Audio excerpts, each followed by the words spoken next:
sekarang kita akan mendengarkan ya, ini pemaparan materi dari narasumber kita yang ketiga. Ada Ibu Nursari Rindu Simanulang SPDMM yang akan memaparkan materi tentang budaya digital. Kepada beliau kami persilahkan.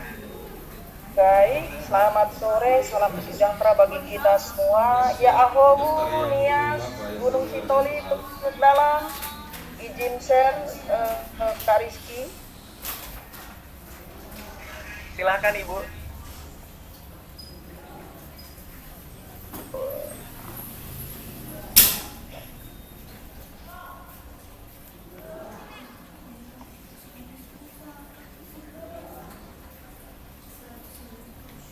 Baik, kelihatan Kak Rizky. Sudah Ibu, aman. Terima kasih. Langsung saya sambung dari apa yang sudah disampaikan Ibu Ola dan Bapak Andi. Ya. Budaya digital yang saya ambil dalam hal ini adalah tentang bagaimana komunikasi. Budaya digital sudah menjadi tatanan baru bagi kehidupan masyarakat. Tantangan utama masyarakat modern dewasa ini adalah penggunaan digital. Umur SD pun sudah mempergunakan digital.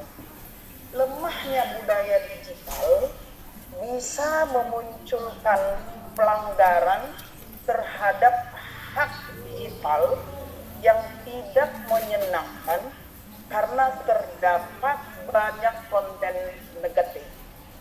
Dalam kehidupan manusia, dalam berbagai kurun waktu dan masa zaman, akan terjadi perkembangan yang berbeda.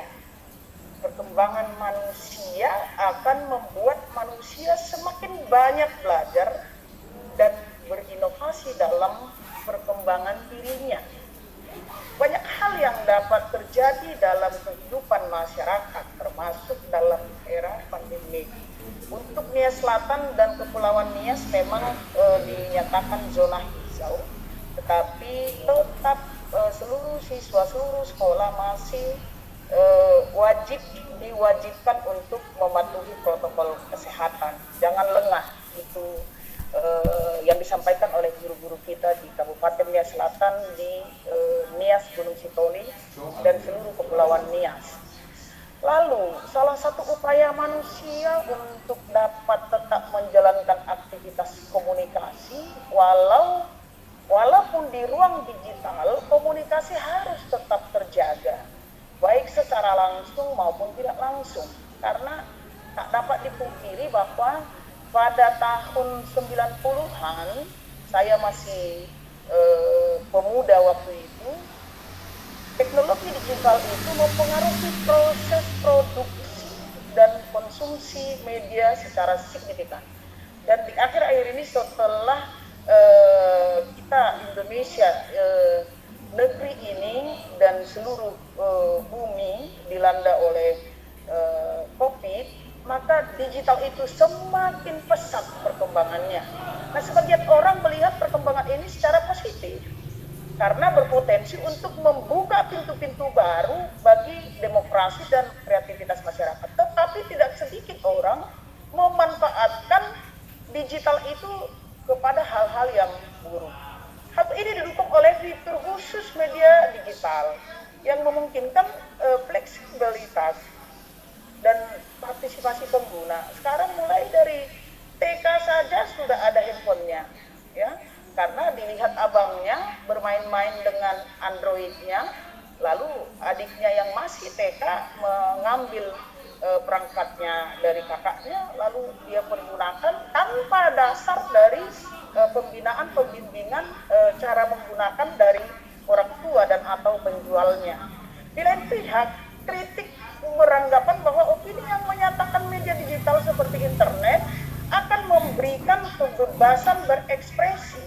Saat ini pelajar-pelajar tingkat SMA sangat bebas berekspresi. Baik seperti yang dikatakan Bu Ola tadi melalui TikTok. Guru juga mewajibkan anak untuk mengerjakan tugasnya melalui digital.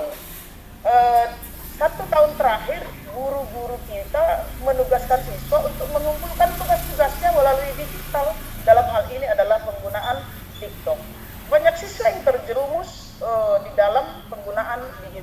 maksud.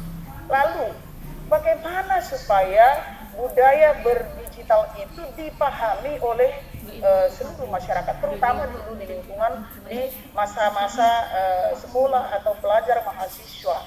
Kalau orang tua mungkin di daerah kami, di daerah Nias ini tidak terlalu banyak terjerumus di situ karena orang tua pun ada Androidnya, mungkin anak yang disuruhnya untuk mengirimkan informasi-informasi kepada keluarga seperti itu.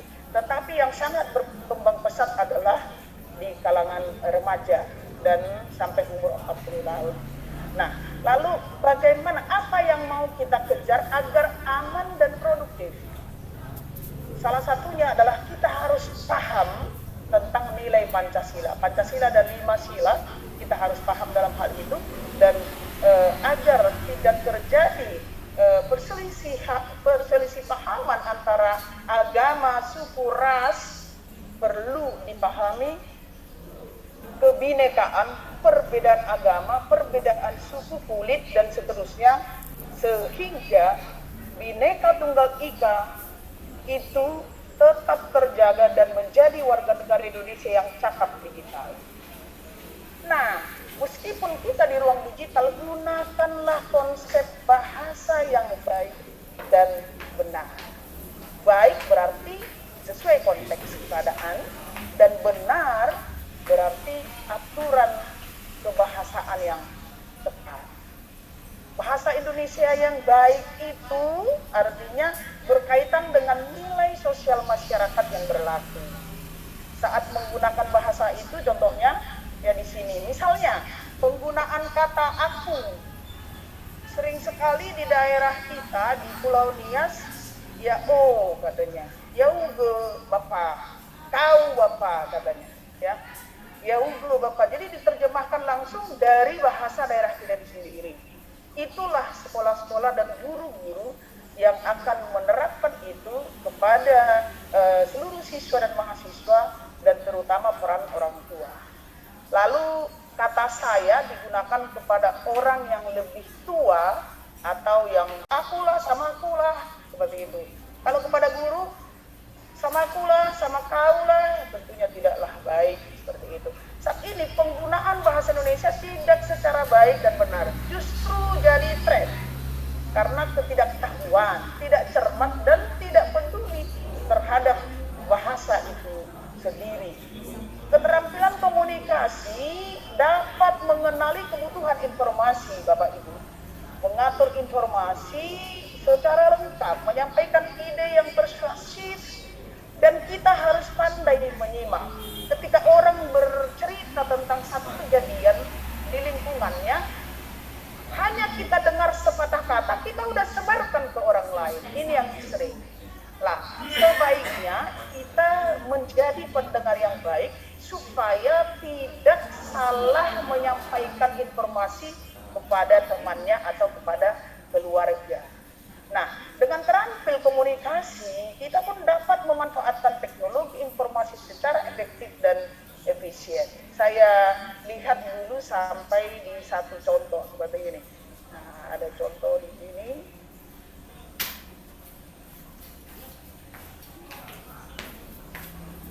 Nah, contohnya seperti ini. Kamu kok hitam banget ya? Bahasa Bataknya birong kali kau. Bahasa Niasnya kamu kok hitam banget sih sekarang katanya. Artinya dari bahasanya memang kelakar, tetapi kita tidak tahu bagaimana seorang itu menjadi hitam kulitnya. Boleh jadi mereka sedang bekerja terlalu lama di lapangan, atau alasan-alasan lain, mungkin hanya di lapangan lah bisa dapat sumber kehidupannya. Nah, maka sudah sewajarnya kita tidak mengatakan seperti itu. Ada lagi satu contoh lagi, jomblo terus, gak capek nih katanya. Mana pacarmu? Apalagi udah mahasiswa ya, jomblo. Oh, susah nih jomblo katanya. Itu kebahagiaan seseorang bukan hanya dilihat dari keberhasilan membangun hubungan ya Bapak Ibu, tetapi juga berbagai aspek lain dalam hidupnya. Kalau ada teman kita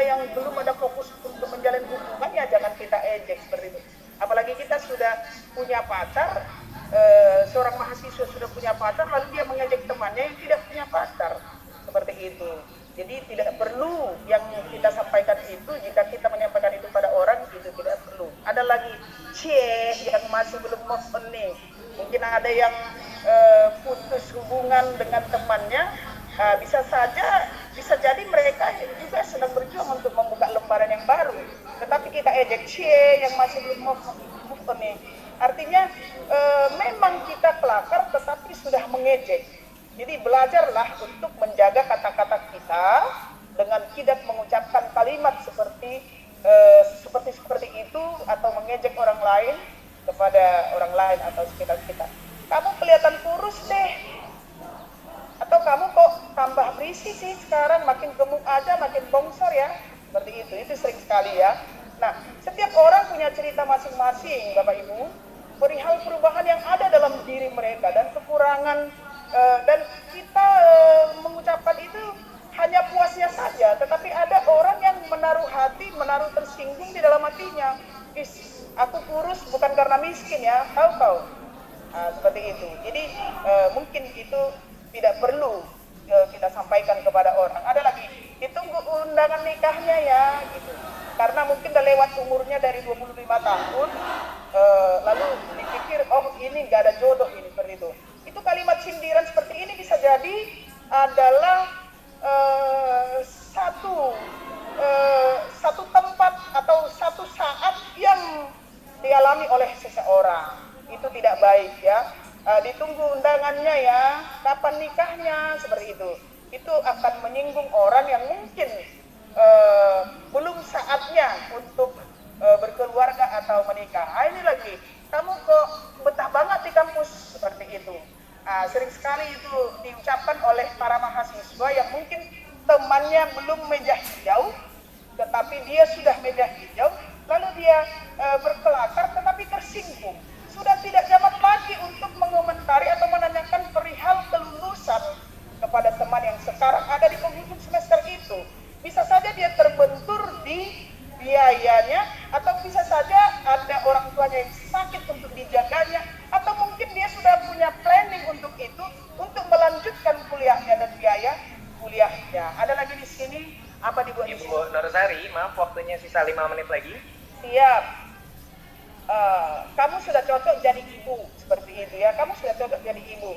Jadi secara tidak langsung kita mengatakan kalimat itu untuk menunjuk bahwa kita yang menaruh harapan pada orang untuk segera punya anak. Mungkin ada yang sudah menikah 2 atau 3 tahun belum punya momongan, lalu sering sekali kamu sudah cocok lah.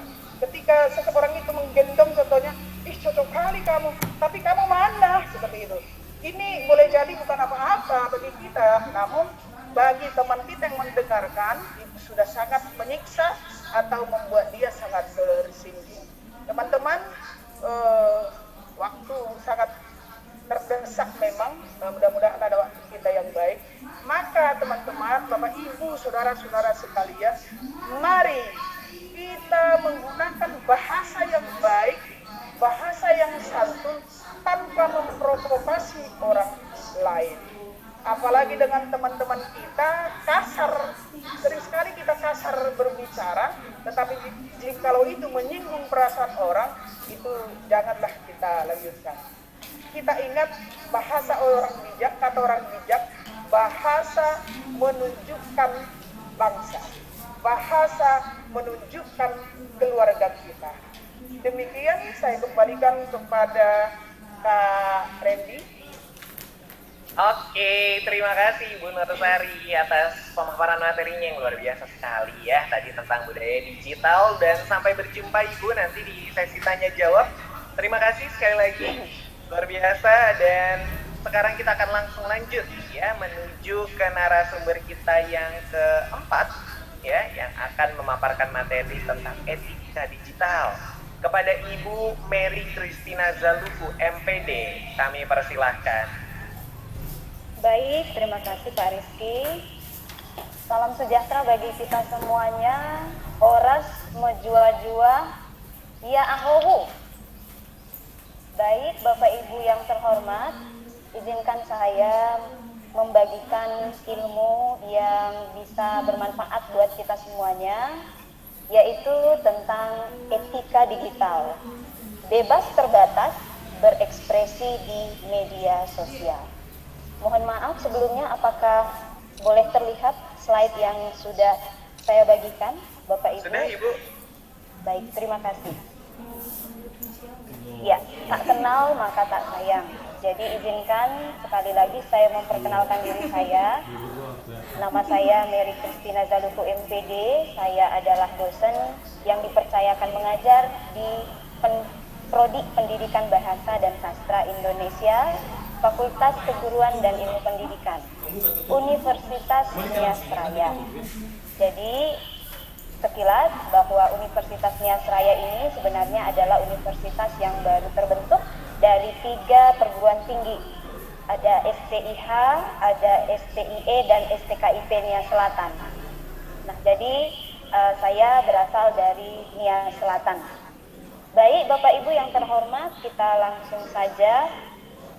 Nah, tentunya ketika kita membahas tentang bebas terbatas berekspresi di media sosial, maka kita harus tahu dulu berekspresi itu seperti apa. Baik, berekspresi adalah mengungkapkan atau menyatakan maksud, ide kita atau gagasan kita, perasaan kita, pendapat kita, saran maupun informasi, dan sebagainya.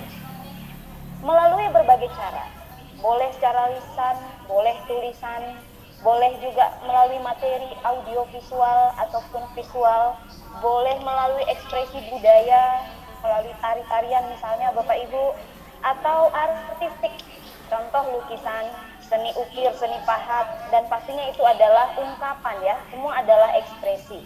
Nah, di sini ada contohnya.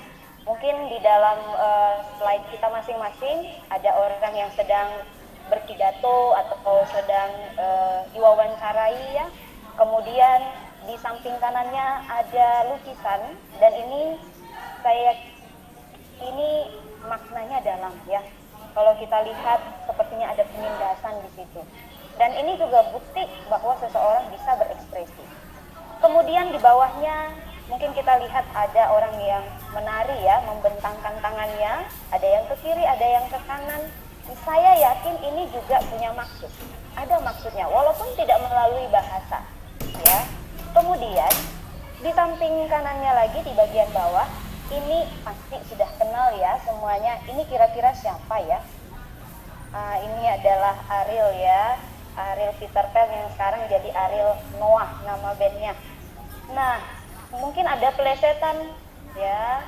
Tak pernah kusadari aku segila ini, aku ngutang untukmu, aku bayar tanpamu. Nah, sebenarnya ini juga adalah bagian dari ekspresi gitu ya.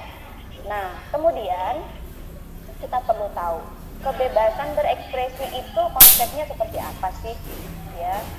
Sebenarnya ini sudah ada sejak zaman Yunani ternyata Bapak Ibu, saudara-saudari ya, di sekitar tahun 2400 yang lalu.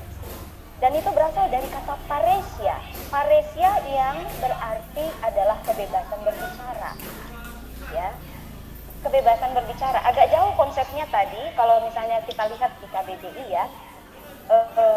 Kebebasan berbicara itu tidak terbatas hanya berbicara, tapi asal muasalnya ataupun akar katanya itu adalah paresia yang artinya kebebasan berbicara. Berbicara terus terang, to the point begitu. Nah, para pemimpin, filsuf, cendekiawan, seniman, dan pakar-pakar yang lainnya ya memakai istilah ini untuk mengembangkan pengetahuan mereka dan bahkan juga untuk mengkritik ternyata ya, mengkritik pemerintah. Nah, akhirnya berkembang dan sampailah ke Indonesia kita. Nah, perlu kita ketahui ya, pada masa penjajahan dulu, kalau kita itu sangat tabu untuk menyampaikan aspirasi kita. Kita mengekspresikan sesuatu itu kita dianggap tidak boleh gitu ya, dilarang gitu. Kenapa? Karena ada kepentingan para penjajah kita yang akhirnya terhimpit gitu ya. Dan ini menjadi cara buat orang-orang, apalagi anak-anak bahasa ya, ataupun dari sastrawan-sastrawan kita untuk menyampaikan atau mengekspresikannya, akhirnya mereka pilih cara yang lebih lembut, lebih tenang. Contohnya apa? Puisi, novel, roman, cerpen, bahkan lukisan, ya, dan sebagainya. Nah, contohnya kita punya novel yang sangat terkenal ya, Salah Asuhan. Kemudian novel Belenggu. Ya, ini sebenarnya meskipun hanya mungkin sebagian orang berpikir bahwa untuk menghibur begitu ya, cerita kok gitu. Tapi sebenarnya si penulis hendak menyampaikan ekspresinya, hendak mengkritik ya kepemimpinan pemerintahan Belanda pada awal abad 20. Tapi sayangnya karena itu tercium oleh mereka, akhirnya pada penerbit Balai Pustaka dulu ini Salah Asuhan dan Belenggu akhirnya disunting ya sedemikian rupa supaya tidak menyinggung ya pemerintahan Belanda waktu itu. Nah, kemudian mungkin siapa yang nggak kenal Iwan Fals ya, teman-teman mungkin kenal sekali, bahkan mungkin menjadi salah satu musisi yang digemari ya. Nah, contoh kita lihat di album Sarjana Muda. Ini kan kisahnya ini tidak hanya sekedar ya supaya nyanyi gitu ya, enak didengar, enggak. Tetapi sebenarnya ada makna di balik itu. Apa, Bu? Nah, tentang lulusan sarjana yang kesulitan cari kerja ternyata. Jadi sebenarnya kalau saya sendiri memperhatikan, bahkan memaknai, memahami lirik-lirik yang disampaikan itu sebenarnya ada maknanya. Itu sebabnya kita tidak boleh asal terima saja dan kita sukai. Ya, jadi harus dipikirkan dulu. Kita lanjut. Nah, apa sih pentingnya bebas berekspresi? Penting ya, sangat penting. Pertama, untuk menyampaikan, mencari informasi, untuk menerima dan membagikan berbagai macam informasi. Ya. Yang kedua, memungkinkan mencari informasi seluas-luasnya. Artinya kita nggak hanya dapat informasi itu hanya di sebatas Nia Selatan begitu ya. Kita nggak hanya dapat informasi itu hanya sebatas Indonesia. Bahkan kita bisa dapatkan itu dari luar negeri sampai ke Afrika sana, ke belahan bumi yang paling jauh dari kita. Nah, kemudian yang ketiga, berekspresi juga berguna untuk mengembangkan potensi diri kita. Kalau kita tidak bisa berekspresi, kita nggak akan tahu sejauh mana, gitu ya. Sejauh mana kita sudah berjuang, sudah sejauh mana potensi kita. Yang keempat, untuk dapat gambaran utuh tentang apa yang sedang terjadi di dunia dari berbagai sumber. Kadang kan kalau kita mencari informasi sepotong-sepotong, gitu ya. Kadang di contoh media A dikatakan seperti ini, lalu kita nggak puas, gitu, ini ada yang kurang, kita cari ke media lain. Nah gitu ya, jadi akhirnya kita berusaha menggabungkan, mengcompile, dan akhirnya kita menyatakan bahwa ini loh, seperti ini loh informasi yang sebenarnya, itu berekspresi Bapak Ibu ya. Nah kemudian, nah ini biasanya dilakukan sama mahasiswa ya, berkumpul dan berdemonstrasi menuntut hak gitu ya. Ya walaupun terkadang ketika menyampaikan ini lupa kewajiban, tapi saya yakin para peserta yang hadir pada saat ini ketika sudah menuntut hak pasti sudah mengerjakan kewajibannya ya. Nah kemudian kita juga bisa berpartisipasi dengan berekspresi, mengambil keputusan dan mendesak supaya pihak berwenang transparan dan akuntabel, maaf ya. Nah, dan yang terakhir adalah untuk mendorong pemberantasan korupsi. Nah, ini ya berarti berguna banget nih ya. Berguna banget ini teman-teman. Nah, lalu dasar hukumnya bagaimana? Sudah diatur di pasal 19 ayat 2 Kovenant Internasional, dikatakan di sana bahwa setiap orang berhak atas kebebasan berekspresi. Berhak atas kebebasan berekspresi. Hak ini termasuk kebebasan untuk mencari, menerima, menyebarkan informasi dan gagasan dalam bentuk apapun, tanpa memandang batas negara, baik secara lisan, tertulis, atau media cetak dalam bentuk karya seni, atau melalui media lain, ya, sesuai dengan pilihannya. Nah, Kemudian diatur juga di dalam Undang-Undang Dasar 45 pasal 28E ayat 3, setiap orang berhak atas kebebasan berpendapat, berkumpul, dan mengeluarkan pendapat. Kemudian pasal 28F juga, setiap orang berhak untuk berkomunikasi dan memperoleh informasi untuk mengembangkan pribadi dan lingkungan sosialnya. Nah, serta berhak untuk mencari, memperoleh, memiliki, menyimpan, mengolah, dan menyampaikan informasi dengan menggunakan segala jenis saluran yang ada. Nah, itu hak kita berekspresi.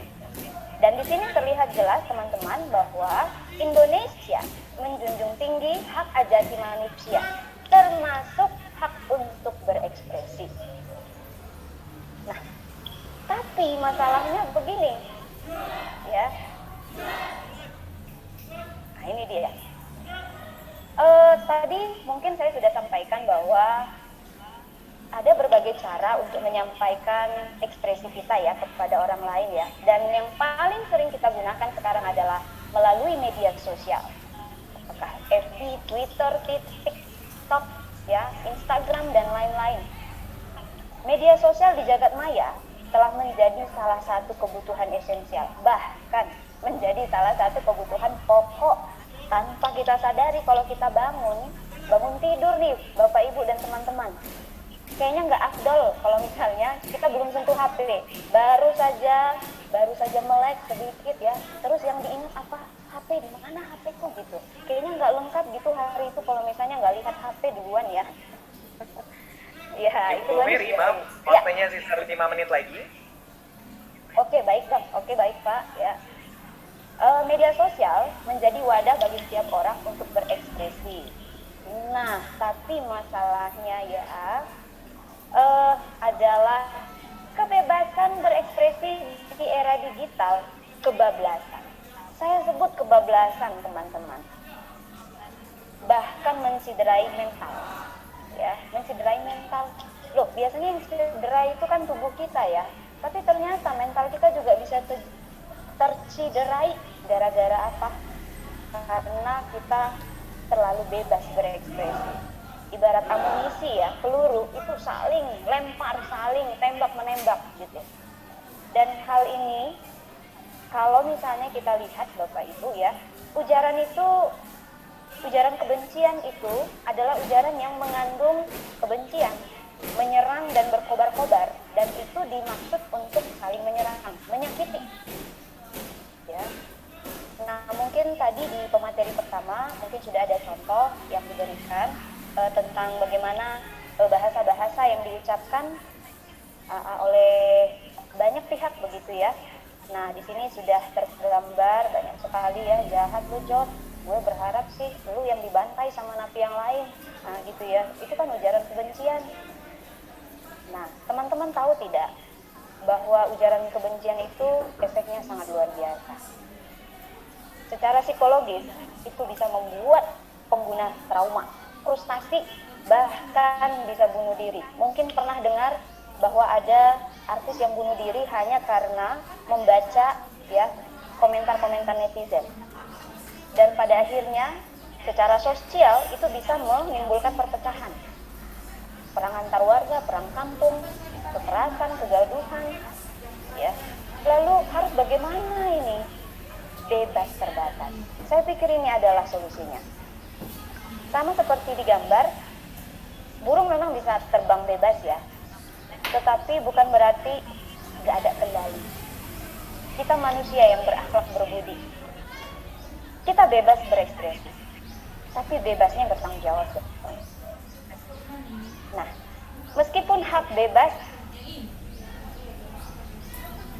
ya halo, iya, meskipun hak bebas berekspresi udah diatur dalam undang-undang, tapi seharusnya itu digunakan untuk membangun, bukan malah menjatuhkan.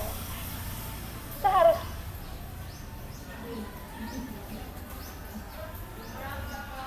ya, bukan untuk mengkritik, untuk menyatukan teman-teman, untuk menyatukan, bukan untuk mencerai-beraikan, untuk memperbaiki kekurangan, bukan untuk menghina dan mengejek. lalu untuk mengungkapkan kebenaran, bukan untuk menghasut dan memprovokasi orang lain. Oleh karena itu, kebebasan berekspresi harus dapat disesuaikan dengan etika kehidupan, sehingga setiap orang bisa saling menghargai, tidak mencederai mental, dan memicu kegaduhan. Jadilah pribadi yang bijak berdigital. Apa itu? Toleran, kreatif, positif, informatif, dan bermanfaat. Baik, izinkan saya mengakhirinya dengan memberikan sebuah peribahasa niat yang mengatakan wal ni wa'u bei wal jogulike, ya, artinya ekspresikan apa yang ingin kamu ekspresikan, tapi ingat, jangan sampai kata-kata kita itu kembali ke kita, menyerang kita seperti bumerang, dan jangan sampai hal ini merugikan kita sendiri. Sekali lagi bahwa wal ni wa'u bei wal jogulike. Pikir itu pelita hati, Bapak Ibu. Terima kasih. Salam sejahtera bagi kita semua. Ya ahohu. Saya kembalikan kepada Pak Rizky. Terima kasih. Oke, terima kasih Ibu Mary Christina atas pemaparan materinya yang luar biasa sekali ya tadi tentang bebas berekspresi namun juga terbatas ya. Sekali lagi terima kasih Ibu, sampai berjumpa nanti di sesi tanya jawab, dan karena semua narasumber kita telah memaparkan materi ya, ini saatnya kita akan mendengarkan key opinion leader kita akan merangkum materi-materi yang tadi sudah disampaikan oleh para narasumber sekaligus ya memberikan opini dan juga sharing pengalamannya sebagai seorang influencer. Langsung saja saya persilahkan kepada Kak Rizky Surya, silakan Kak. Siap, terima kasih Riyadi Rizky dan pada semua partisipan yang hari ini masih bertahan. Terima kasih semuanya, dan perkenalkan saya Rizky Surya. Assalamualaikum warahmatullahi wabarakatuh. Salam sejahtera, Om Swastiastu, Namo Buddhaya, dan salam kebajikan. Wow, hari ini di Jumat siang ini kita semua kayaknya on fire memberikan pemaparan kita terhadap subjek kita melawan ujaran kebencian di dunia maya. Hormat saya kepada semua narasumber yang menyampaikan pemaparannya sangat luar biasa, kompatibel dengan pendidik Kak Ola. Selamat siang, mungkin kita sama kompetitor juga, kebetulan saya juga di Monash, tapi saya tidak selesai. Anyway, oke, saya secara pribadi selalu sangat senang diberikan kesempatan untuk mengikuti literasi, karena pada dasarnya saya sangat senang belajar, sangat senang membuka wawasan, dan sangat senang mendengar sudut pandang, perspektif dari berbagai macam kalangan. Dan kebetulan tema kali ini adalah melawan ujaran kebencian di dunia maya.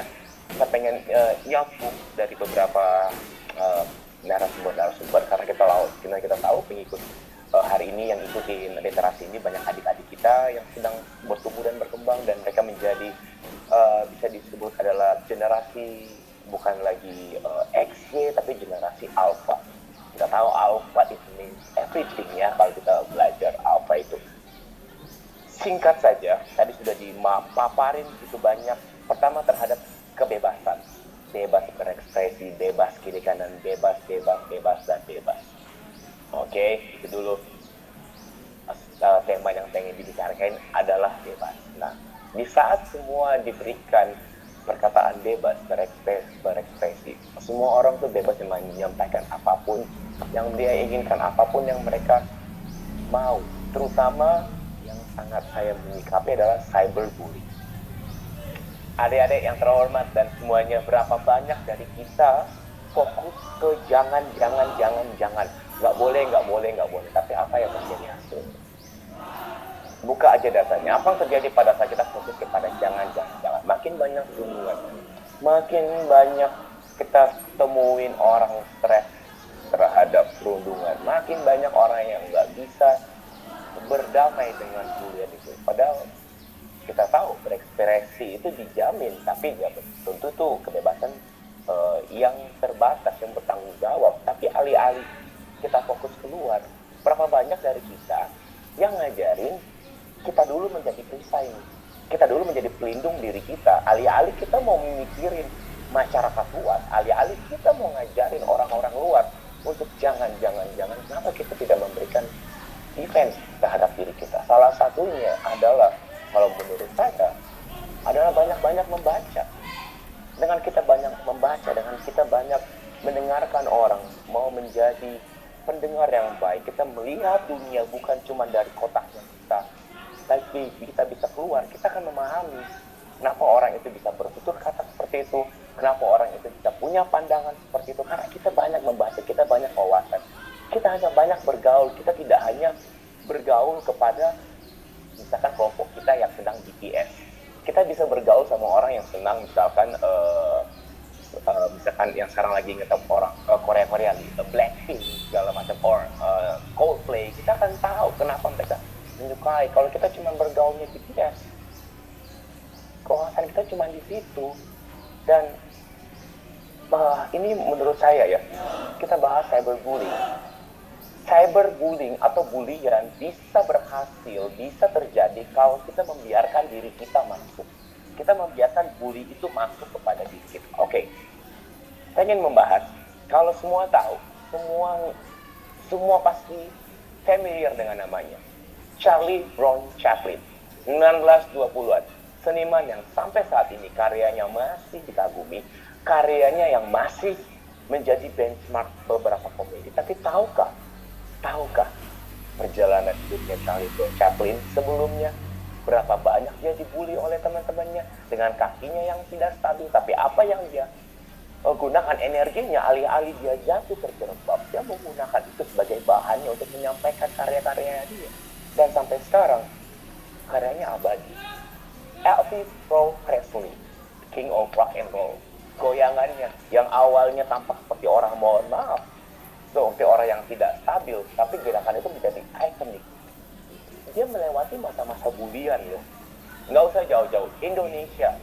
Kalau mungkin kakak-kakak kita, ibu-ibu kita, abang-abang kita tahu dengan legenda humor Sri Mulat, Yati Pesek, kita tahu keterbatasan fisiknya itu menjadi sumber pencarian, menjadi karya yang sampai dikenal sampai saat ini. Atau Rina Nose, kita tahu dengan keterbatasan fisiknya, dia berdamai dengan keterbatasan fisiknya, dan dia menjadikan itu sebagai sumber karya. Oke, jadi alih-alih kita mikirin orang jangan, kita akan bisa ngatur karena memang manusia itu diberikan kebebasan. Yang ada adalah kita memberikan perisai, kita memberikan perlindungan terhadap diri kita. Bully bisa terjadi kalau kita membiarkan itu masuk dalam diri kita. Contoh, kita akan bahas tadi dari pertanyaan Nur Sari Manulang. Kamu hitam ya? Kalau kita malasnya, lantas kenapa kalau aku hitam? Apa masalahku? Oh enggak, aku nggak ada masalah, cuman kamu jelek aja dipandang. Itu suka-suka saya dong, ini diri saya mau apa? Orang bully itu bisa terjadi kalau lu ngelawan. Kalau kita balik persepsinya, kamu hitaman ya? Ya nggak apa-apa, emang hitam namanya cari kerja di luar. Ya nggak apa-apa, nanti kan bisa putih lagi. Sebenarnya orang membuli itu menurut saya, sudah apa lagi ya? Tapi kan hitam tidak cantik, hitam kan tidak ganteng, kusam kulitmu. Iya kan semua orang berproses, nggak apa-apa. Terima kasih udah diingatin. See, guys, ini bukan cuma dari saya, ini berapa banyak ahli-ahli itu sudah bereksperimen terhadap cyberbullying karena kita tuh nggak bisa mengontrol, kita tuh nggak bisa ngasih tahu semua orang apa yang kita mau di dunia kita. Kita mau putih, semua orang nggak bisa. Kenapa kita alih-alih capek dikirim keluar? Kenapa kita nggak membencengin diri kita adik-adik? Kita perisai diri kita dengan banyak membaca, dengan kita tahu orang bullying itu bisa berhasil kalau diri kita tidak menangkapin. Misalkan kau gendutan ya, ya namanya juga lagi proses, kan lagi makan banyak, pandemi kayak gini kan butuh asupan, jadi nggak apa-apa lah. Orang yang bully itu makin kayak, aduh gimana ya, masalah nikah nih, ditunggu undangannya, kapan mau nikah, udah tua. Kalau kita ngebelalang, ya terus kenapa kalau kau udah tua? Kan hak aku, kan aku yang mau nikah, kenapa kau ngatur-ngatur? Dia kan balas lagi, tapi kan umur apalagi kalau keluarga ya. Tapi kalau dibalikin, kapan tuh undangannya? Udah tua kau. Ya nggak apa-apa, kan pantas buat berbahagia. Bahagia itu menjadi hak saya, dan semua orang harus menjadi bahagia. Yang bully mau ngomong apa? Jadi itu buat adik-adik, daripada kita fokus terhadap malah bully-bullyan dan segala macam. Yuk kita perkaya diri kita literasi seperti ini. banyak baca, banyak buka literasi, banyak bergaul sama orang, lihat perspektifnya dia, lihat sudut pandangnya dia. Kalau kita udah tahu, kita akan mudah memaafkan. Dan ingat sekali lagi, jadi bangsa Indonesia adalah bangsa yang dipilih oleh Tuhan. Sama seperti kita bilang, di saat dunia media sosial ramai terhadap sesuatu yang minor, pemberitaan negatif, saya berharap untuk semua narasumber kali ini yang punya kompetentitas, punya pendidikan, untuk menyampaikan hal itu, speak up lah di masyarakat di saat itu terjadi. Speak up lah, berbicara lah dengan cara yang kita diajarin oleh pendidikan kita. Oke, berapa banyak dari kita tuh mau menjadi jembatan terhadap sisi kiri dan sisi kanan. Hanya sedikit dari kita yang mau menjadi jembatan di tengah-tengah. Ya, aku kan kasih tahu sebuah hal, kayak misalkan ada orang yang risih, ada orang yang resah terhadap patung. Patung itu diturunin karena mungkin, mohon maaf, dia tidak nyaman, dia tidak resah. Tapi kan di satu sisi ada orang yang menganggap ya patung itu kepercayaannya dia. Patung itu menjadi sesuatu buat dia. Dan jangan lupa di seni rupa dan di seni Indonesia itu ada namanya seni patung gitu loh. Tapi berapa banyak dari kita itu malah membiarkan, banyak kita yang merasa kayak yang waras diamlah, yang waras kan ada cara-cara tertentu. Dan bagaimana cara kita menyampaikan. Contohnya ada orang yang terlalu fanatik terhadap daging ayam. Ini analogi aja ya, contoh ya. Ada orang fanatik terhadap daging ayam, dia merasa daging ayam itu luar biasa, sehingga ada orang yang suka sama daging sapi dicela sama dia. Buat gue daging ayam paling the best, paling hebat. Yang merasa itu daging sapi, dia ngomongnya, hey, daging sapi itu yang paling bagus. Mau apa kau terhadap daging sapi? Itu tidak akan terjadi. Tapi berapa banyak dari kita di saat ada penggemar daging ayam dan dia merasa daging ayam menjadi prioritas, menjadi superior, daging sapi cuman nanya, mohon maaf, apalagi di media sosial ya, permisi nama saya Rizky, saya boleh berbicara nggak? Saya mau menyampaikan pendapat nih, kenapa saya nggak suka daging ayam? Saya nggak suka daging ayam itu mungkin karena saya alergi, saya nggak bisa. Kalau kita udah mulai percakapan duluan, kita mulai diskusi duluan, saya rasa itu bukan menjadi, karena pada dasarnya manusia itu bisa diajak komunikasi, bisa loh kita ini lagi Zoom walaupun kita jauh, kita bisa, kayak misalkan saya nggak mungkin kalau lagi bertatap muka ini ngomong sama moderator saya, lo Rizky, ngapain lo? Ngatur-ngatur kita, mau bicara panjang, mau bicara dikit, hak saya. Kagak ada Pak, tidak ada Bapak dan Ibu kita baru pertama bicara kayak gini udah berani ngomong. Nggak ada, kalaupun ya, mohon maaf, dan gue yakin Indonesia itu bakal menjadi bangsa yang luar biasa, bangsa yang betul-betul dijunjung toleransi. Dan sedikit saja untuk adik-adik kita dan generasi selanjutnya, yuk kita biasakan dengan mengucapkan 3 kata ajaib. Kita biasakan diri kita, biasakan untuk berbicara kasih dan mohon maaf. Sekali lagi, biasakan berucap kata tolong, terima kasih dan mohon maaf. Mulai dari diri kita, kita minta tolong ambilin itu dong bro, tolong dong gue pinjam bukunya, tolong dong kasih tahu materi apa. Kalau dipulang ke rumah, asisten rumah tangga, mbak tolong ambilin bagi saya, mbak tolong siapin. Terima kasih mbak, terima kasih kepada para musaji, terima kasih kepada abang angkot, terima kasih kepada guru, terima kasih kepada orang tua. Usah biasakan meminta maaf meskipun kita nggak merasa salah, karena kita tahu alih-alih kita mau mikirin dunia yang makin banyak berkembang digital yang luar, nggak punya kontemplaritas siapa kita. Yang ada adalah kita memperisai, kita membekali diri kita. Dan ini mengutip dari kata teman saya, sahabat saya Panji Pragiwaksono, bukan berarti karena kita benar, kita lantas berhak melakukan kepada yang salah. Sekali lagi, bukan berarti karena kita benar, kita berhak melakukan kepada yang salah. Karena itu akan melakukan keburukan. Oke, jadi mudah-mudahan semua adik-adik kita menjadi generasi alfa yang luar biasa, generasi alfa yang terbaik dari generasi kalian. Dan selalu ingat, Indonesia itu tidak sempurna, tapi Indonesia layak untuk diperjuangkan bersama-sama. Sekian dari saya Rizky Surya. Back to you, Rizky. Thank you. Sama-sama Rizky. Thank you banget Kak Rizky Surya. Luar biasa sekali ya. selaku key opinion leader kita hari ini sudah menyimpulkan materi yang tadi sudah disampaikan oleh para narasumber, sekaligus juga menyampaikan opininya ya terhadap tema besar kita hari ini. Luar biasa sekali.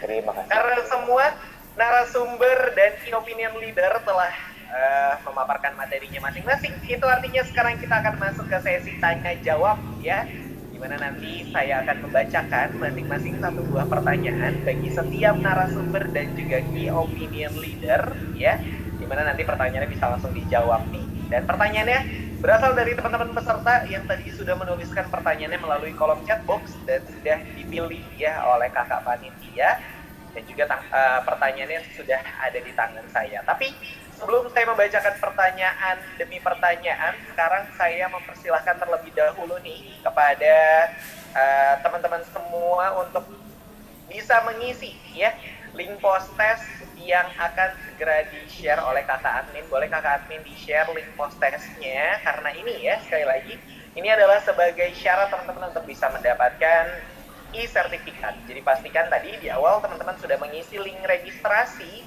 dan sekarang saatnya teman-teman mengisi link post test ya. Buat yang belum isi link registrasi masih ada waktu, boleh silahkan diisi link registrasi terlebih dahulu ya, biar teman-teman bisa mendapatkan nomor token, karena nomor token tersebut akan teman-teman jadikan sebagai password ya untuk mengisi link post test. Oke, jadi sambil diisi link post testnya, sambil didengarkan sesi tanya jawab kita pada sore hari ini.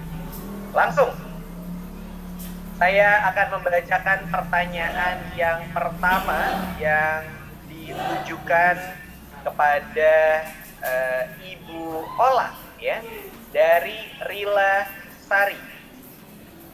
Pertanyaannya adalah mengenai kebebasan berpendapat dan etika di internet. Ada banyak nih komentar kritik dan komentar ujaran kebencian, karena perbedaannya tipis sekali ya, kritik dan ujaran kebencian.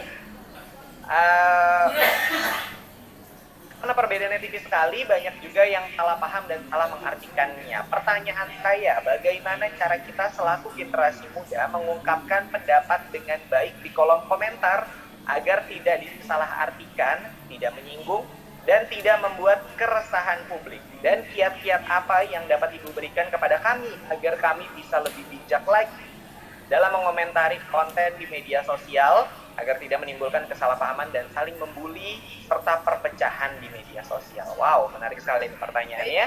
Boleh silakan langsung dijawab dengan singkat, padat, dan juga jelas, Ibu Ola. Pertanyaannya bagus. Nomor 1, kita mungkin dalam berkomentar itu biasakan memberi apresiasi dulu latihannya. Jadi dengan semuanya, kamu sekarang lebih sehat. Jadi daripada ngomong kamu lebih gemuk, kamu sehat ya. Wah, olahraganya apa dan sebagainya gitu ngomong. Kalau itu mau kritik itu kita memberikan saran juga. Jadi selain ada bukti, ini loh, apapun ya, misalnya pemerintahan atau siapapun itu, ini jelek, ini jalannya berlubang dan sebagainya, kita harus mengkritik. Kamu tuh udah musim hujan, ini bahaya banget. Kita pakai bukti, pakai foto, itu namanya kritik. Tetapi kita ketika tidak pakai kritik, tidak pakai bukti dan main keluar-keluar itu menjadi hate speech nanti. Dan apabila kita merasa perlu untuk memberi masukan yang sifatnya mungkin kamu kalau mungkin berpakaian seperti itu berbeda adatnya dan sebagainya, japri, tolong japri aja. Japri itu kan tidak kelihatan komentarnya dan itu tidak memancing emosi banyak orang gitu. Jadi kita japri, kemudian utarakan menurut saya kamu lebih ini, itu boleh banget. Apalagi kita sebagai teman juga memberi saran, itu bagus, kamu bagus loh kalau berpenampilan seperti ini, itu boleh, tetapi itu mungkin lebih baik di japri. Yang sifatnya umum, untuk menunjukkan siapa kita, berilah apresiasi. Komentar itu kita tahu, kita bukan munafik ya, tetapi memberi apresiasi pada atas apa yang sudah dilakukannya, itu hal yang sangat jarang terjadi itu di Indonesia. Itu Mas, itu saja. Oke, siap. Terima kasih banyak Ibu Ola atas jawabannya ya. Mudah-mudahan bisa menjawab pertanyaan dari Rila Sali tadi. Oke, langsung lanjut lagi menuju ke pertanyaan yang kedua yang ditujukan ya kepada Bapak Andik dari Kem Mercy Wauma. Pertanyaannya adalah, Mengimbangi waktu penggunaan media digital dengan interaksi dunia nyata. Di masa ini, tentunya semua kegiatan hampir menggunakan media digital. Begitu juga dalam dunia pendidikan. Bagaimana dengan masalah di mana siswa dihadapkan dengan banyaknya tugas yang menumpuk, sehingga masalah kegiatan di dunia nyata lebih terabaikan. Lalu bagaimana untuk menghindari adanya notifikasi iklan dari situs web yang tidak baik, padahal kami tidak pernah mengakses situs-situs tersebut. Apakah ada cara untuk mencegahnya? Nah, mungkin ini ya, sering juga ya ada pop-up lagi buka website, terus iklan-iklan yang tidak pantas sepertinya untuk dilihat oleh siswa-siswi, tapi suka muncul. Nah, gimana tuh seharusnya kita bisa mengatasinya? Silakan langsung dijawab, Pak Andi. Baik, terima kasih. Pertanyaan yang sangat penting dan sangat mendasar bagi adik-adik ya yang lagi sekolah, bagaimana menyeimbangkan antara tugas-tugas belajar dan juga kegiatan yang itu bersifat penyeimbangan. Memang saat ini adalah dunia pembelajaran, itu dunia online semuanya, belajar online via Zoom. Nah, bagaimana tugas-tugasnya? Selesaikan dengan sebaik-baiknya berbagai tugas yang diberikan kepada kita semuanya ya, bagi adik semuanya. Namun juga untuk guru-guru kami juga mengimbau agar bijak, jangan sampai ada titik kita ini terus-terusan berinteraksi dengan gadget. Seimbangkan, ada tugas yang bersifat online dan ada tugas yang bersifat offline, sehingga mereka memiliki keseimbangan dalam proses pembelajaran. Itu yang pertama. Yang kedua, terkait dengan bagaimana kita agar terhindar dari situs-situs yang kurang etis ya, yang tidak bermanfaat. Biasanya kalau pengalaman saya pribadi, saya mengaktifkan di mesin pencarian saya di Google Chrome atau Microsoft itu ada menu ini blog untuk menu blog berbagai iklan-iklan yang itu tidak pantas, yang tidak itu diinginkan. Ada ad blocker istilahnya. Itu ada ad blocker. Ini sangat bermanfaat sekali untuk memfilter berbagai penawar-penawar online atau web online yang itu sangat berbahaya sekali dampaknya. Ad blocker itu ada menunya di mesin pencarian. Tuh. Kemudian kalau memang itu masih muncul, jangan pernah diklik. Itu ada deh ya, berbagai respon berbagai baik itu notifikasi SMS, WA ataupun ketika Anda buka website itu jangan pernah diklik meskipun iklan itu muncul berkali-kali. Kalau kliklah tanda silang. Jangan pernah merespon. Saya ini barusan dapat notifikasi SMS sama di Instagram itu. Anda berhak mendapatkan hadiah 180 juta dari kementerian ini atau dari Telkom atau dari Pertamina. Segera hubungi nomor WA ini. Itu nggak pernah saya respon. Itu jangan pernah direspon. Sekali begitu ada merespon maka ada akan terjebak. Ya, sekali lagi untuk menghindari notifikasi di mesin pencari Google itu ada menu untuk adblock itu yang bisa kita manfaatkan. Itu Pak Rizky yang mungkin bisa saya sampaikan. Terima kasih. Oke, terima kasih Pak Andi atas jawabannya. Mudah-mudahan bisa menjawab tadi pertanyaan dari Ken Mercy Waoma ya. Lanjut, kita menuju ke pertanyaan yang selanjutnya yang ditujukan kepada Ibu Nursari Rindu dari Rahmat Haryadi. Pertanyaannya adalah, banyak sekali keraguan yang dialami masyarakat saat ingin berkonten karena melihat banyak kontroversial di dalam sosial media, khususnya netizen dalam menanggapi postingan kita. Bagaimana Ibu cara memilih konten yang berkualitas, mengedukasi, dan diterima oleh masyarakat agar tidak terlalu oversharing terhadap postingan? Nah, silakan Ibu Nursari untuk langsung dijawab pertanyaannya dengan singkat, padat, dan juga jelas. Saudara Rahmat Haryadi, oversharing itu artinya adalah keadaan saat seseorang atau individu pengguna media sosial terlalu sering membagi konten melalui akunnya sehingga mencapai level berlebihan. Oversharing sering dikaitkan dengan kecanduan digital. Karena pengalaman masyarakat atau anak-anak masih sedikit pemahaman tentang dampak negatif media sosial. Karena itu perlu ada 3 kiatnya. Yang pertama adalah jelaskan tentang pentingnya privasi saat menggunakan media sosial, mulai dari data diri sampai pada keamanannya. Dan yang kedua, ajak anak atau masyarakat untuk memikirkan konten apa saja yang layak untuk diunggah dan yang tidak layak.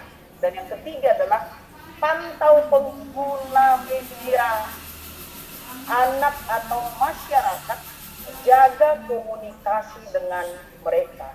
Tidak hanya anak-anak, aktivitas oversharing juga harus diperhatikan oleh masyarakat yang aktif di media sosial. Konten yang diunggah tentu akan menjadi gambaran dari pemiliknya. Kembali tadi ke topik yang saya sampaikan, bahasa menunjukkan bangsa. Bahasa itu sendiri menunjukkan jati diri si pengguna media sosial. Terima kasih. Demikian Rahmat. Mudah-mudahan bermanfaat ya. Maaf jika kurang memuaskan jawaban saya. Oke, terima kasih banyak Ibu Nursari Rindu atas jawabannya. Mudah-mudahan bisa menjawab tadi pertanyaan dari Rahmat Haryadi ya. Sekarang kita langsung lanjut lagi menuju ke pertanyaan yang keempat dari Elsia Fau ya, yang ditujukan kepada Ibu Mary Christina. Pertanyaannya adalah, bebas berekspresi yang seperti apa yang diharapkan Ibu untuk kemajuan dunia digital? Dan apa tahap demi tahap yang harus kita lakukan untuk bisa meningkatkan keberanian kita untuk bebas berekspresi dalam hal ini? Oke, ini menarik sekali nih pertanyaannya. Boleh silakan langsung dijawab Ibu Mary.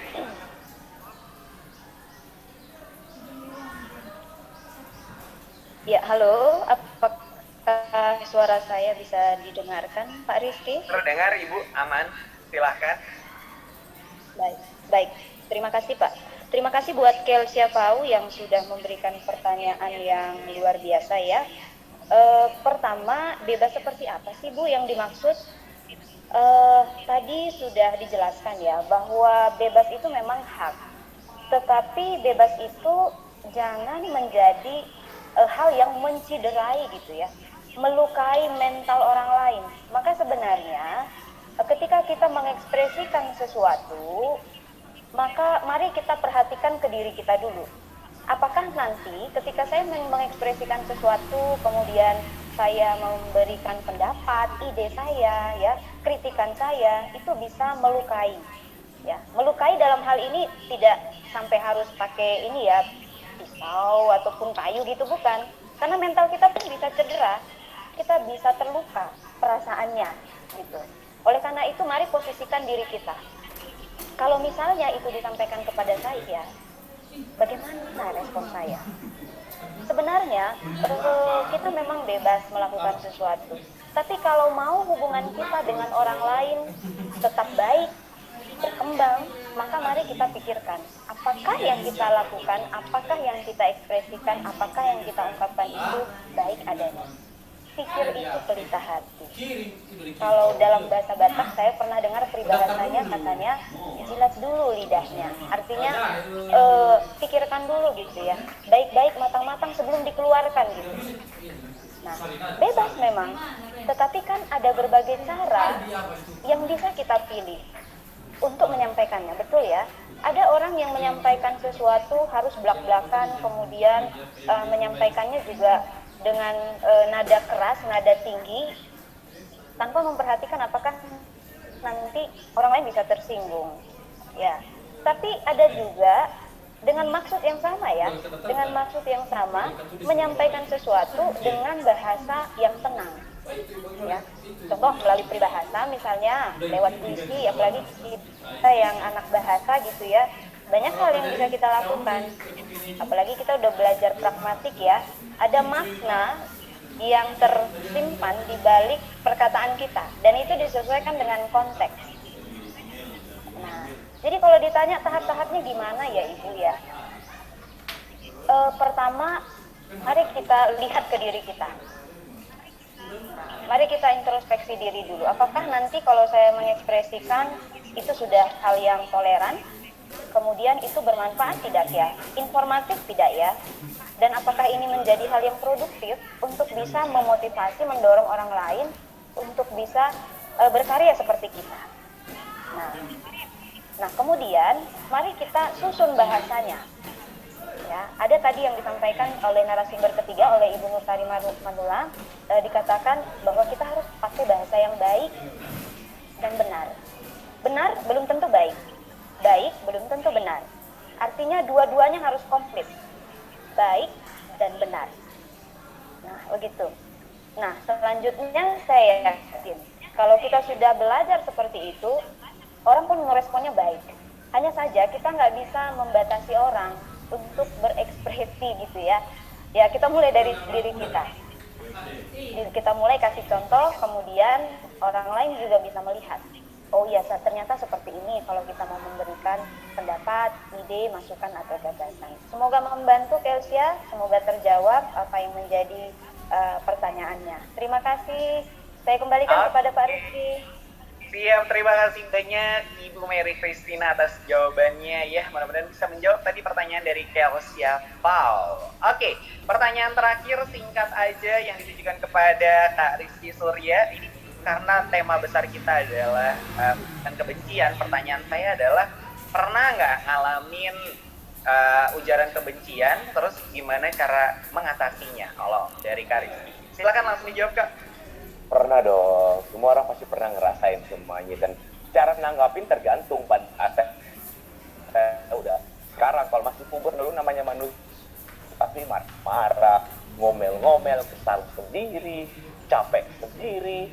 Tapi pada saat kita lebih berproses, kita lebih tenang, gue ngerasa kayak ya nggak ada gunanya marah-marah, nggak ada gunanya juga menanggapin apapun terhadap yang kita baca. Kalau kita punya wawasan yang luas, kalau kita bisa tahu, kalau kita punya pendidikan itu bukan cuma pendidikan di sekolah ya, pendidikan itu bisa kita dapatin.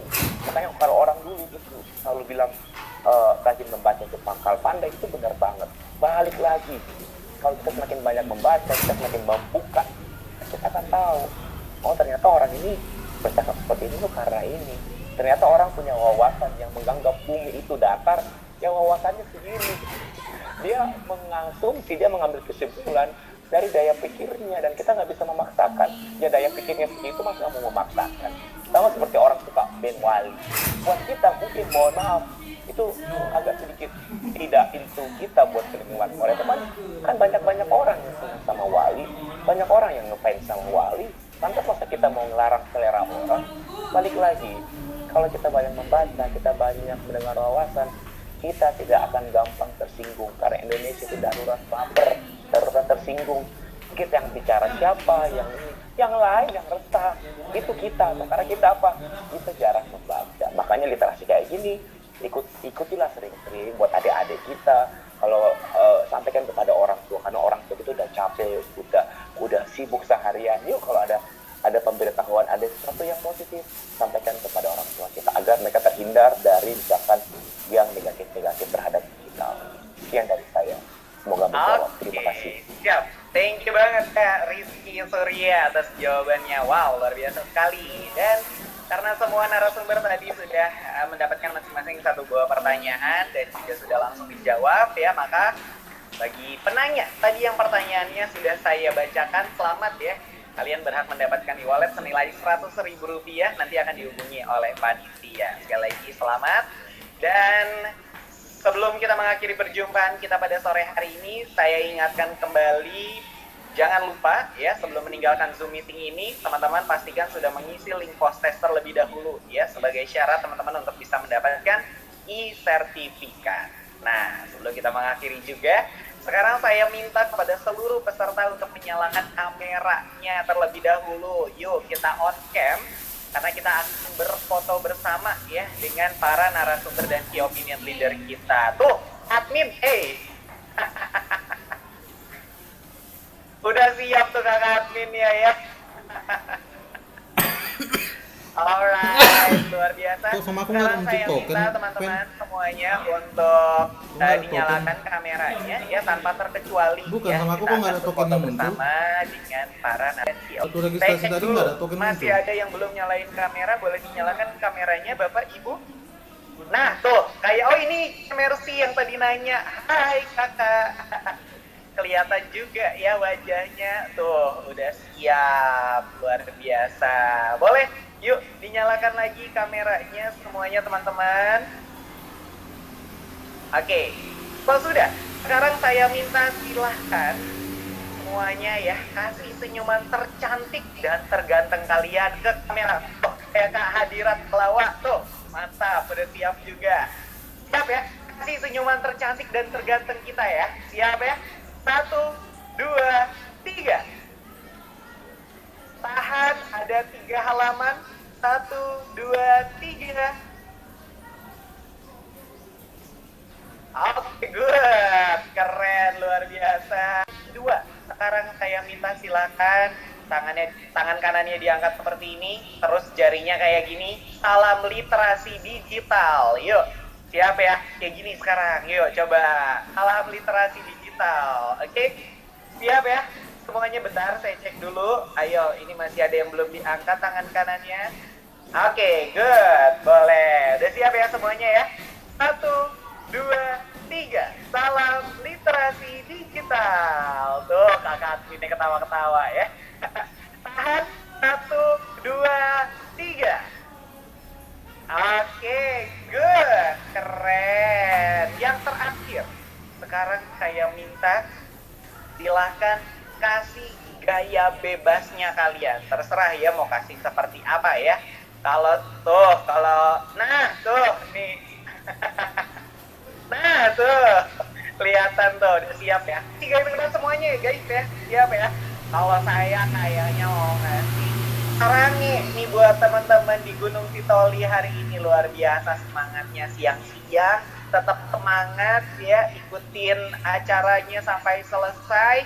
Nah, jadi boleh kasih gaya bebas yang terkeren, terlucu, tergokil, bebas ya. Oke, siap ya? Gaya bebas semuanya. 1, 2, 3. Tahan. 1, 2, 3. Oke, good. Keren. Luar biasa, terima kasih banyak. Saya kasih reaction tepuk tangan deh nih buat teman-teman ya, luar biasa sekali. Antusiasmenya, wow, ini nggak perlu diragukan lagi. Ini 2 jempol ya buat teman-teman di Gunung Sitoli dan sekitarnya, luar biasa. Terima kasih banyak ya sudah mengikuti acara literasi digital hari ini. Mudah-mudahan apa yang disampaikan oleh para narasumber dan juga key opinion leader itu bisa bermanfaat untuk kita semuanya. Mohon maaf ini ada yang bocor. Boleh kakak co-host dibantu, ini yang bocor suaranya.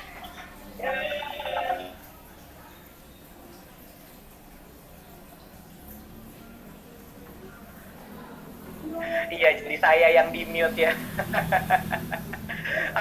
Terima kasih banyak sekali lagi, mudah-mudahan apa yang disampaikan oleh para narasumber tadi dan juga key opinion leader ini bisa bermanfaat untuk kita semuanya ya, bisa menambah kecakapan digital kita semuanya dan juga tentunya ya bisa bikin Indonesia makin cakap digital. Aduh, ada lagi nih yang bocor, mohon maaf. Boleh di-unmute semuanya teman-teman. Nah, tentunya saya ucapkan terima kasih juga kepada seluruh narasumber dan key opinion leader kita hari ini yang luar biasa sekali, ilmunya luar biasa banyak ya. Terima kasih kepada Ibu Ola, terima kasih kepada Pak Andik, kemudian Ibu Nursari, terima kasih. Ada juga Ibu Mary Christina, terima kasih banyak, dan tentunya Kak Rizky Surya selaku key opinion leader kita hari ini. Terima kasih banyak ya atas ilmunya hari ini, mudah-mudahan bisa membawa keberkahan untuk kita semuanya, amin ya. Saya Riyandi Rizky, selaku moderator mewakili kru yang bertugas. Mohon maaf jika selama penyelenggaraan acara ada yang kurang berkenan, kami mohon dibukakan pintu maaf yang sebesar-besarnya. Sampai berjumpa Di lain kesempatan, saya tutup perjumpaan kita pada sore hari ini. Wabillahi taufiq wal hidayah. Wassalamualaikum warahmatullahi wabarakatuh. Selamat sore, salam sejahtera. Ora, stay safe. Selamat satu dalam. Terima kasih, thank you, sehat-sehat. Amin, sehat selalu juga. Terima kasih semuanya. Mau lihat di Godam. Tapi ini kami lagi di lingkungan SMA satu dalam. Inilah anak didik kita yang sedang latihan paskas. Mereka antusias sekali untuk mengikuti latihan paskas. Mohon doa dan dukungan Bapak Ibu supaya COVID ini tidak ada lagi di Indonesia. Amin.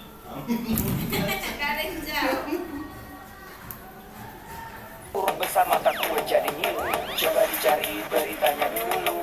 Mendingan begitu daripada keliru. Apa untungnya sebar kabar palsu daripada nanti kamu yang malu. Cek dulu daripada nanti kamu yang malu. Cek dulu siapa tahu hoax. Yuk.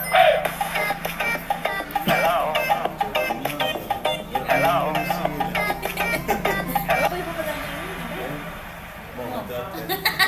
Recording stopped. Rồi cái khen thì tôi luôn trên cả